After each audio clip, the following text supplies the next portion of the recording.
नमस्कार, crime control में आपका स्वागत है। मैं हूं शिवानी। वो पहले घर में सो रही अपनी पत्नी का गला घोंटता है, फिर लाश को ठिकाने लगाने के बाद अपने गुनाहों पर मिट्टी डालने की साजिश में जुट जाता है। लेकिन जब उसे लगता है कि करीबी रिश्तेदार उसे बेनकाब कर सकते हैं, तो वो उन्हें भी खौफनाक मौत दे देता है। यानी एक कत्ल को छिपाने के लिए दो और कत्ल कर देता है। क्राइम कंट्रोल में आज हम इस ट्रिपल मर्डर की सनसनीखेज वारदात से पर्दा उठाएंगे, साथ ही दिखाएंगे अपराध की कुछ और अहम खबरें। एक जुर्म को छिपाने के लिए वो जुर्म दर जुर्म करता चला गया। पहले पत्नी का कत्ल कर उसकी लाश को ठिकाने लगाया, फिर उस खूनी साजिश पर पर्दा डालने के लिए ससुर और साली को भी मौत के घाट उतार दिया। शनिवार को इलाहाबाद में पिता पुत्री के दोहरे हत्याकांड से इलाके में दहशत फैली हुई थी। पुलिस ने जब इस जघन्य वारदात का पर्दाफाश किया तो हर किसी के रोंगटे खड़े हो गए।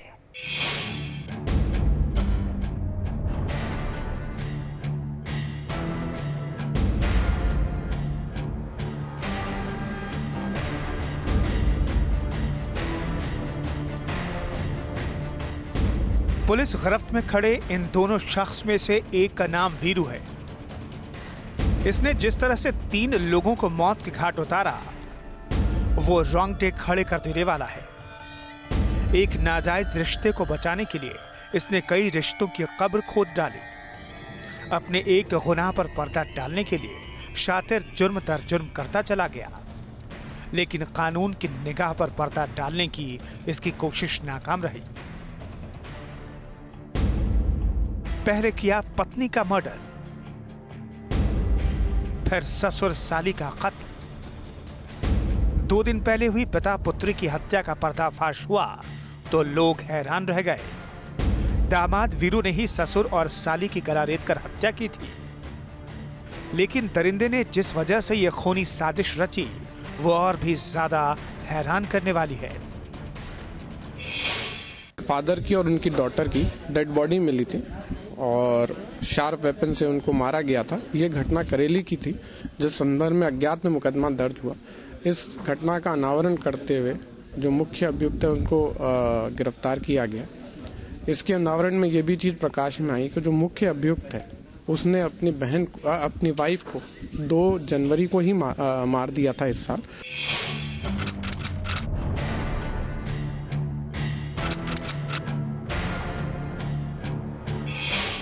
शनिवार को करेली इलाके के नायपुरवा में बुजुर्ग माधव प्रसाद और उनकी बेटी अर्चना की उनके घर में लाश बरामद हुई थी। धारदार हथियार से गला रेतकर दोनों को मौत के घाट उतारा गया था। पिता पुत्री अखबार बेचने का काम करते थे। पिता की लाश कमरे में पड़ी थी, जबकि बेटी की लाश आंगन में। पुलिस ने सर्विलांस के जरिए जांच शुरू की तो दोहरे हत्याकांड का खौफनाक सच बेपर्दा हो गया। इसने उसको गला दबा के उसकी हत्या कर दी। उसके बाद डेड बॉडी धूमनगंज क्षेत्र के अंदर मुंडेरा के तालाब में फेंक दी। जो कल डेड बॉडी मिली थी, वो जो पहली घटना हुई थी, उसके फादर और सिस्टर थे जो उसकी पैरवी करते थे और इसको इस बात का वो था कि अगर ये जिंदा रहेंगे तो इस घटना की लगातार पैरवी करेंगे और अपनी बहन को ढूंढने का प्रयास करेंगे और इसके कारण इसको दिक्कत आ सकती है। माधव प्रसाद और उनकी बेटी अर्चना की हत्या किसी और ने नहीं, बल्कि बड़ी बेटी सुलोचना के पति वीरू ने ही की थी। आरोपी ने पहले ससुर को मौत के घाट उतारा, फिर जैसे ही साली घर लौटी उसका भी गला रेत डाला। खूनी तांडव के बाद आरोपी घर में ताला डालकर फरार हो गया। दरिंदे ने दोनों की हत्या सिर्फ इसलिए कर दी क्योंकि उसे पत्नी सुलोचना के कत्ल का राज खुलने का डर था, जिसकी हत्या आरोपी ने 2 जनवरी को की थी। पहले फादर को वहां पर जाके मारा और उसके बाद मुंह पे कपड़ा बांध दिया क्योंकि वो चिल्ला रहे थे तो आवाज़ कहीं बाहर ना जाए, और उसके बाद वेट करता रहा और जब इसकी साली वहां पर आई तो उसको भी मार के हत्या कर दी और बाहर ताला लगा के चला गया। जब से कल टीम ने जब वहां पे डेड बॉडी देखी, इसके खुलासे में लगे तो ये पूरी घटना प्रकाश में आई। इस घटना के अंदर इम्पोर्टेंट चीज़ ये भी है कि इसका जो बहनोई था वो पहली डेड बॉडी फेंकने में तालाब में उसका भी रोल था और रात में जाके इन्होंने तालाब में डेड बॉडी फेंकी थी। वीरू ने अपनी पत्नी सुलोचना की हत्या क्यों और कैसे की, वो भी बेहद सनसनीखेज है। दरअसल वीरू के एक लड़की से अवैध संबंध थे। उसने पत्नी से छुपाकर उससे शादी कर ली। जब पत्नी को भनक लगी तो घर में झगड़ा शुरू हो गया।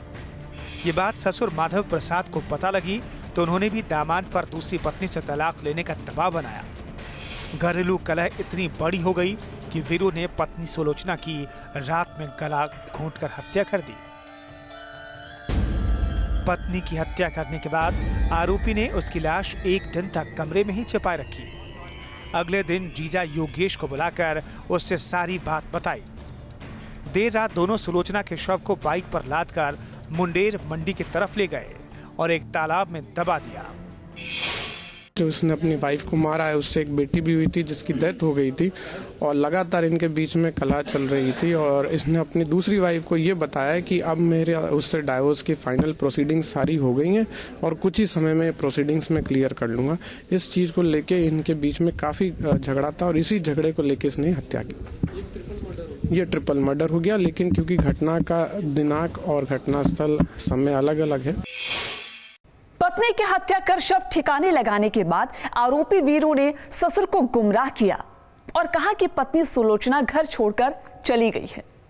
ससुर और साली के साथ वो उसे ढूंढने का नाटक भी करता रहा, लेकिन उसे पता था कि ससुर और साली उसी पर शक करेंगे।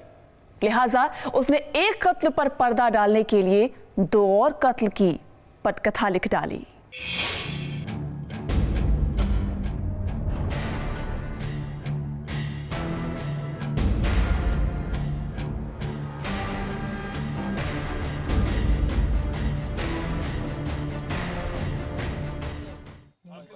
पुलिस ने जब पिता और बेटी की हत्या की पड़ताल की तो पता चला कि माधव प्रसाद की बड़ी बेटी भी लापता है।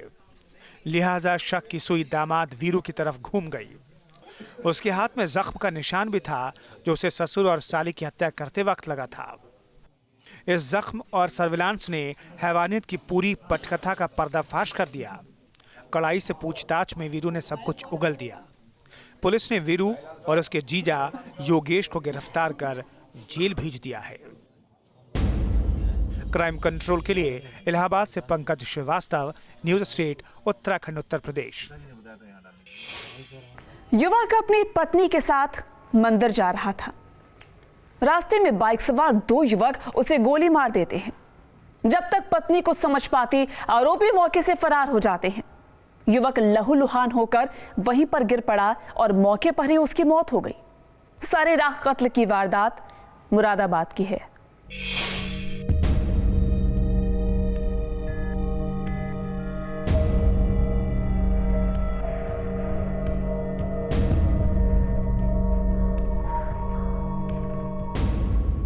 बीच सड़क पर कत्ल की वारदात से सनसनी फैली हुई है। युवक पत्नी के साथ घर से मंदिर जाने के लिए निकला था, लेकिन रास्ते में मौत ने रास्ता रोक लिया। रास्ते में बाइक सवार 2 युवकों ने उसकी कनपटी से सटाकर गोली मार दी। युवक वहीं गिर पड़ा और मौके पर ही दम तोड़ दिया। गोलीकांड की खबर फैलते ही इलाके में दहशत फैल गई, लेकिन हत्यारे कौन थे और हत्याकांड को क्यों अंजाम दिया गया, ये किसी की समझ में नहीं आ रहा है। दोनों मियाँ बीवी जा रहे हैं तो इससे हटके, और जब बहू देख रही टम्पू इंडिया को, और लड़का मेरा देख इंडिया को ऊपर खड़ा विशाल तो विशाल के पीछे से गोली मारी है। तो बहू ने कही कि किसी का एक्सीडेंट हो क्या फट देना होया, तो विशाल नो गिरा एकदम से। इनने गोलियां बन ली, इसे पता नहीं कि गोली इसके लगी है। इनने तो सोचा कि किसी गाड़ी में वो है, और वे दोनों बैठ के मुरादाबाद गए हैं। दोनों मोटरसाइकिल पे।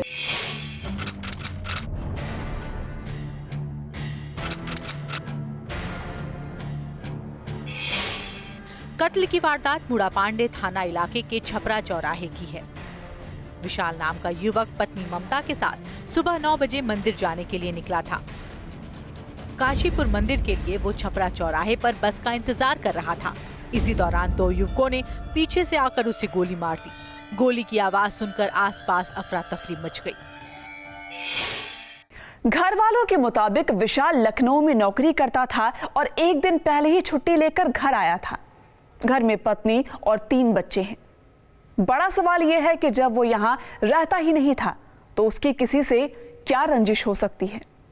घर वालों ने भी किसी तरह के पुराने विवाद से साफ इनकार किया है। क्या नाम है उनका? वाल्मीकि, विशाल वाल्मीकि। विशाल कैसे बता रहे थे उनकी बीवी?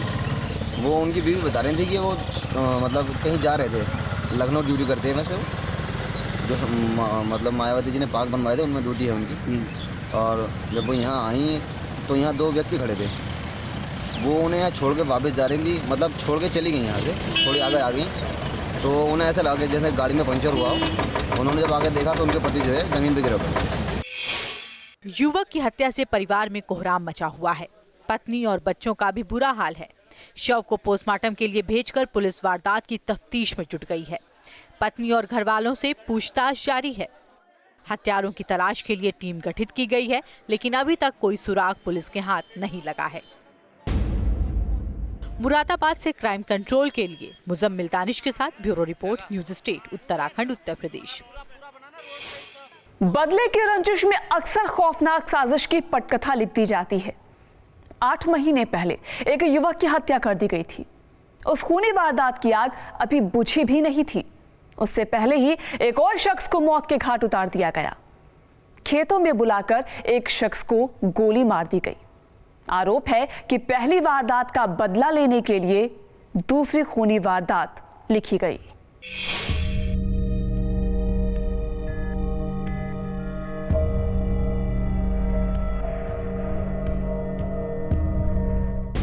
इंतकाम अगर मकसद बन जाए तो इंसान जुर्म करने से भी पीछे नहीं हटता।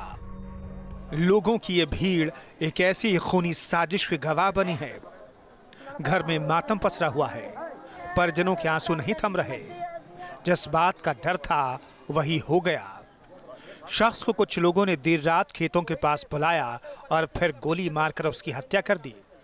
सुबह खूनी साजिश का पता चला तो इलाके में सनसनी फैल गई। घटनास्थल पर लोगों की भीड़ जमा हो गई। घर वालों ने दूसरे पक्ष पर हत्या का आरोप लगाया है। पूरा मामला सर जी, पहला मर्डर हुआ बेरीखीरा में, तो हमारे साथ साले फंसाएगा झूठी। अब मतलब उसके बाद झूठी बंद करा दी, हमारे सालों को बंद करा दी, भतीजा बंद करा दिया। ये अब जो बेरीखीरा रात को 9 बजे मर्डर हुआ है, जहाँ हमारे सगे साले की मौत कर दी इन लोगों ने। घर से बुला दिया और रात को घर से बुलाकर हार में आके गोली मार दी साहब। उसके बाद मतलब करण थे, जितन थे और जफरत।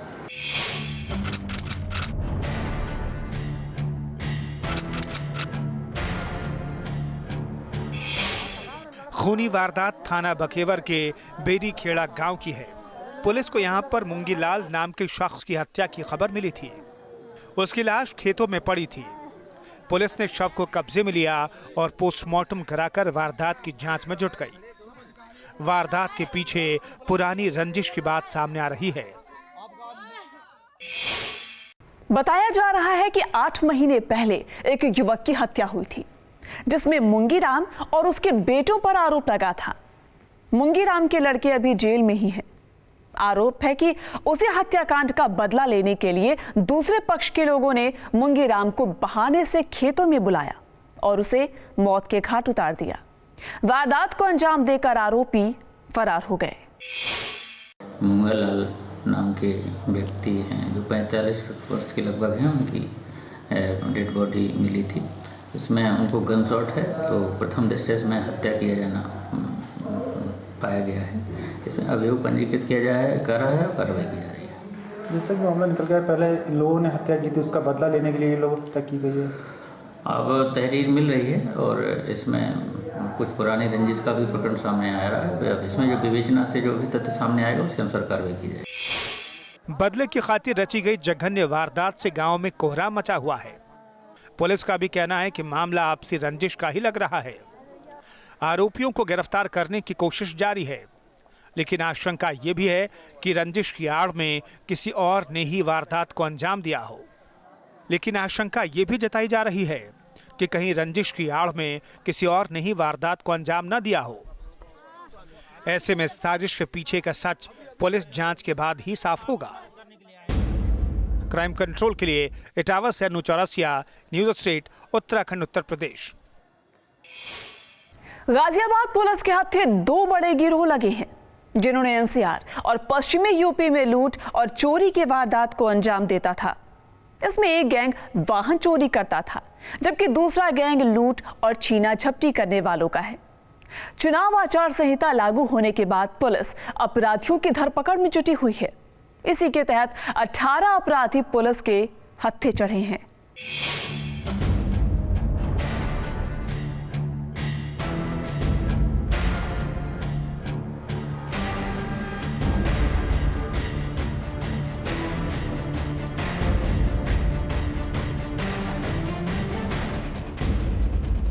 सात लग्जरी कारें, 20 बाइक और 2 दर्जन से ज्यादा मोबाइल और लैपटॉप, ये सब बरामद हुआ है 2 ऐसे शातिर गैंग से जिसने एनसीआर और पश्चिमी यूपी में आतंक मचा रखा था। चुनाव आचार संहिता लागू होने के बाद पुलिस ने अपराधियों पर नकेल कसनी शुरू की है, जिसके बाद 2 अलग अलग थानों से ये गैंग हत्थे चढ़े। गिरफ्तार अपराधी 1-2 नहीं बल्कि 18 हैं, जो मोबाइल, लैपटॉप, बाइक और कारें चोरी कर लूटपाट की घटनाओं को अंजाम दे रहे थे। पुलिस के मुताबिक गैंग लूटपाट के लिए सुबह का वक्त चुनते थे, जब लोग मॉर्निंग वॉक या अपने काम के लिए जल्दी घर से निकलते थे। ये सुबह 3 बजे से 4 बजे, 4:30 बजे के बीच में यह गिरोह जो है यह लूट का काम करता था। और जो भी व्यक्ति सुबह मॉर्निंग वॉक के लिए निकलता था या स्टेशन जाने के लिए निकलता था, उसके पास जो भी चीज़ें रहती थी वो चाकू दिखाकर ये लोग उसको पकड़ लेते थे, उसके साथ छीना झपटी करते थे। कुछ दिन पहले ये जो लैपटॉप आप देख रहे हैं, प्रसार भारती के एक पत्रकार थे, वो अपने काम से निकले 4 बजे, उनके इस लैपटॉप को इस गिरोह ने छीन लिया और उनके पास जो पैसे थे और मोबाइल।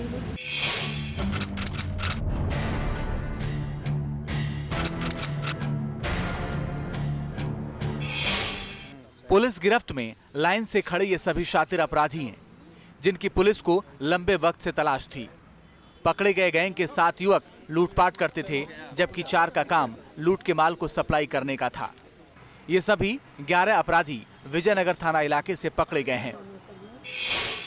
ये लोग जो ऑटो थेफ्ट का काम करते थे, जो बड़ी गाड़ियां हैं, लग्जरी गाड़ियों को ये लोग चुराते थे, और पुलिस ने इसमें से 7 गाड़ियां पुलिस ने बरामद की हैं, जो कि और इसके अलावा मोटरसाइकिल भी पुलिस ने बरामद किया है। तो पुलिस के लिए यह एक बड़ी उपलब्धि रही है और 10 गाड़ियों की बरामदगी वहाँ पर हुई। और टोटल जो इसमें बदमाश हैं, 7 बदमाश को हम लोगों ने अरेस्ट किया। इसमें जो 7 क्रिमिनल थे, इसमें से 4 लोग ऑलरेडी पहले जेल जा चुके थे। कोतवाली गाजियाबाद से, हापुड़ नगर से ये लोग जेल जा चुके थे। पुलिस के हत्थे चढ़ा दूसरा 7 सदस्यों का गैंग वाहन चोरों का है, जो लग्जरी गाड़ियों को निशाना बनाते थे। ये गैंग सिहानी थाना इलाके से पकड़ा गया है। पुलिस का कहना है कि आरोपी पहले कार का शीशा तोड़कर उसका सेंट्रल लॉक तोड़ते थे, फिर मास्टर चाबी से लॉक खोलकर कार चोरी कर लेते थे। गैंग के पास लॉक तोड़ने के औजार भी बरामद हुए हैं। बड़ी सफलता मिली है 7 शातिर वाहन चोर अपराधी, जिनके पास से 7 टॉप मॉडल की कार बरामद हुए हैं और अन्य 6 मोटरसाइकिल बरामद हुए हैं। ये लूटते या चोरी करते थे एनसीआर, दिल्ली और ऐसे अन्य इलाकों से, और इनको संभल या मेरठ ले जाकर बेचते थे। तो इनको पकड़ने में सफलता प्राप्त हुई है। इनका आपराधिक इतिहास भी है, कई जगह से ये जेल भी जा चुके हैं और भी ज़्यादा बरामदी करने की कोशिश जारी है।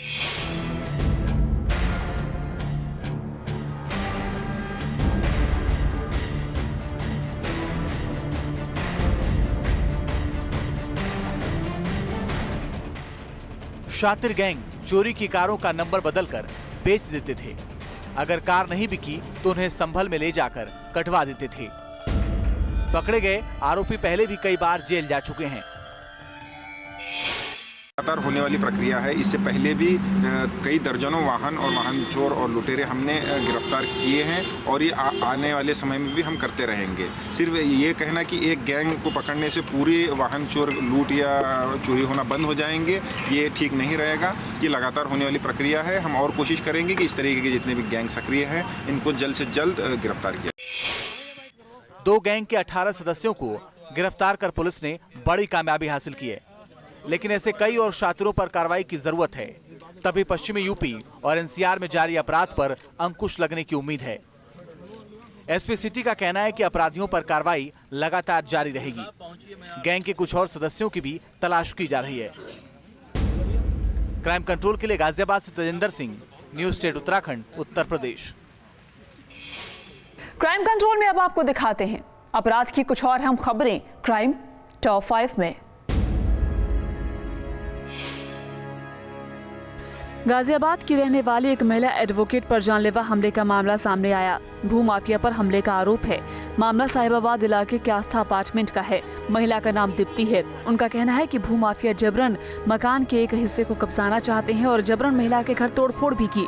महिला ने उनका वीडियो बनाने की कोशिश की तो उन्होंने उसका मोबाइल छीन लिया और मारने के लिए दौड़े। ये वारदात सीसीटीवी में कैद हो गई है। शिकायत पर अब तक कोई कार्रवाई नहीं हुई। मथुरा में एक्सप्रेसवे पुलिस की स्टैटिक्स सर्विलांस टीम और फ्लाइंग स्क्वाड टीम ने होंडा सिटी कार से नोटों की खेप बरामद की है। नोटों के बंडलों को खोलकर देखा गया तो 2,000 के 14 लाख रुपए और 100 के 1 लाख रुपए और 50,000 के सिक्के बरामद हुए। पुलिस पूछताछ में कार सवार दोनों युवकों ने अपना नाम मनोज कुमार और किरण सिंह शिंदे बताया, जो मथुरा के रहने वाले हैं। दोनों से पूछताछ कर पुलिस आगे की कार्रवाई में जुट गई है।